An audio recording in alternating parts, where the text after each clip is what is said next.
ഇതുവരെ കൂടെ നിന്ന് എല്ലാവർക്കും, കാരണം ഞങ്ങൾ മാത്രം വിചാരിച്ചിട്ടോ അല്ലെങ്കിൽ ലോറി ഉടമകൾ വിചാരിച്ചിട്ടോ അല്ലെങ്കിൽ അവിടുത്തെ ഒരു സംവിധാനം വിചാരിച്ചിട്ടോ കാര്യമില്ല, എല്ലാവരും കൂടി വിചാരിച്ചിട്ടാണ്. അപ്പം കൂടെ നിന്ന് എല്ലാവർക്കും നന്ദി.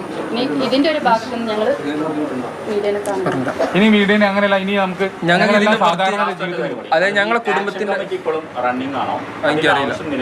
അറിയില്ല അതിനക്കാരുടെ ഈ പ്രവർത്തനം ഇനി അർജുന്റെ കുടുംബത്തിന് ആവശ്യമുണ്ടോ? ആവശ്യമില്ല. അത് നിലനിൽക്കുന്നുണ്ടോ റണ്ണിങ് ഉണ്ടോ എന്നൊന്നും നമുക്കറിയില്ല. അല്ല, കാരണം അർജുന്റെ പേരിലാണ് സ്വാഭാവികമായിട്ട് നിൽക്കുന്നത്. ശ്രദ്ധയിൽപ്പെട്ടിട്ടില്ല. അങ്ങനെ ഇനി ഉണ്ടോ ഉണ്ടെങ്കിൽ നമ്മൾ അതിനെതിരെ അങ്ങനെ റണ്ണിങ് ആണെങ്കിൽ അവരോട് നിങ്ങൾക്ക് എന്താണ് പ്രതികൂടെ പറയാനുള്ളത്? അവരോട് പറയാനുള്ളത് നമുക്ക് അർജുനെ ലഭിക്കുകയായിരുന്നു ആത്യന്തികമായ കർത്തവ്യം. അത് നമുക്ക് ലഭിച്ചു, കാര്യങ്ങൾ കഴിഞ്ഞു. ഞാൻ മനസ്സിലാക്കിയെടുത്തോളം ഇനി അങ്ങനെ ഒരു ഇടപെടൽ ഇല്ല എന്നാണ്. ഇനി ഉണ്ടെങ്കിൽ അതെല്ലാം നിർത്തിവെച്ചിട്ട് പിന്നെ നമ്മളെല്ലാം സാധാരണ പോലെ ഒരു ജീവിതത്തിലേക്ക് തിരിച്ചു പോകാൻ ഉള്ള എല്ലാ സംവിധാനവും നിങ്ങൾ ഒരുക്കി തരണം എന്നാണ് അഭ്യർത്ഥിക്കാനുള്ളത്. അങ്ങനെ പറയുന്നില്ല, അങ്ങനെ ഞങ്ങൾ പറയുന്നില്ല. ഇവിടെ എല്ലാവരും ഇടപെടലുണ്ട്, പക്ഷെ അനാവശ്യ ഇടപെടൽ ഉണ്ടായിട്ടുണ്ട്. അതിനെ നമ്മൾ പ്രതികരിച്ചിട്ടുള്ളൂ.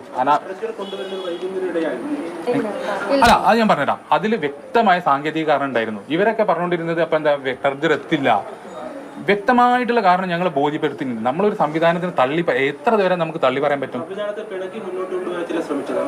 അവർ ശ്രമിച്ചു, പക്ഷെ നമ്മൾ ആ ശ്രമത്തിൽ കാരണം അതിനുള്ള മറ്റൊരു കാരണം ഇത്രയും കാര്യങ്ങൾ ഞങ്ങൾ അത് പിന്നെ ചെയ്യുന്നതിന് കാര്യം എന്താണെന്ന് വെച്ചാൽ ഈ പറയുന്ന രാഘവേട്ടനാണെങ്കിലും ഈ പറയുന്ന AK ആണെങ്കിലും ഒക്കെ ഞങ്ങളുടെ കൂടെ നിന്നിട്ട് ഇതിന് സിദ്ധരാമയ്യ ഉറപ്പ് തന്നു. അതിലപ്പുറം ഇനി എനിക്ക് ഉറപ്പ് തന്നു. കുടുംബത്തിന്റെ ഭാഗമായിട്ട് ഞാനായിരുന്നു പോയിരുന്നത്.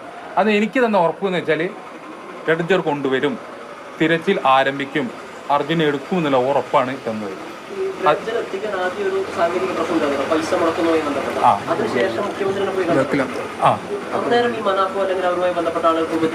ഇല്ലല്ല, ആരുണ്ടായിരുന്നില്ല.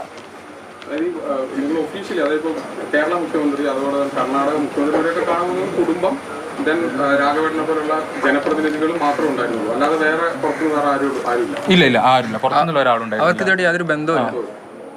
പക്ഷേ ഈ ഇതൊക്കെ കഴിഞ്ഞപ്പോൾ ഈ ട്രെഡ്ജർ ഞാൻ എത്തിച്ചത് എത്ര കഷ്ടപ്പെട്ടിട്ടുള്ള രീതിയിലാണ് എല്ലാ ഇന്റർവ്യൂവും കാര്യങ്ങളും. അത് ഫേക്ക് ആയിട്ടുള്ള ഇൻഫർമേഷൻ ജനങ്ങളിൽ എത്തിക്കാം, ഭയങ്കര ഫേക്ക് ആയിട്ടുള്ള. ഈ ഒരു വൈകാരിക തലത്തിൽ അത് ജനങ്ങൾ വിശ്വസിക്കുകയും ചെയ്തു. നമുക്ക് ആരും കുറ്റം പറയാൻ പറ്റില്ല. കാരണം രംഗത്ത് വരുന്ന കാരണം ഞങ്ങൾ അവിടെ ചോദിക്കാൻ പറ്റുന്ന മാനസികാവസ്ഥയിലല്ലായിരുന്നു. ഞങ്ങൾക്ക് അതിനുള്ള പിന്നെ ഇങ്ങനെ ഒരു കാര്യങ്ങൾ പറയാൻ പറ്റിയ അവസ്ഥയിലായിരുന്നില്ല. കുടുംബമാണെങ്കിലും ഞങ്ങൾ ആ സമയം എന്ന് പറഞ്ഞാൽ അത്രയും വൈകാരികമായിട്ടുള്ളൊരു സമയത്തൂടെയാണ് ഞങ്ങൾ കടന്നു പോയിരുന്നത്. ഞങ്ങൾ എപ്പോഴും ഒരുമിച്ച് സംസാരിച്ചു, കുറേ അങ്ങോട്ടും ഇങ്ങോട്ടും വിളിച്ച് കരഞ്ഞു. ഇത് നമ്മൾ പിന്നെ അവിടുത്തെ അതാണ് ഞാൻ പറഞ്ഞത്, മാധ്യമപ്രവർത്തകർ ഉചിതമായ ഒരു തീരുമാനം. ഞങ്ങൾ ആ സമയത്ത് മയക്കം കൊണ്ട് ആരും വന്നില്ല. പിന്നെയും വരുമ്പോൾ ഞങ്ങൾ കരഞ്ഞു പോയി. പക്ഷേ അങ്ങനെയല്ല, അതാണ് മാധ്യമങ്ങൾ കൂടെ ഞങ്ങൾ പിന്നെ ഇവിടെ എനിക്ക് വേറെ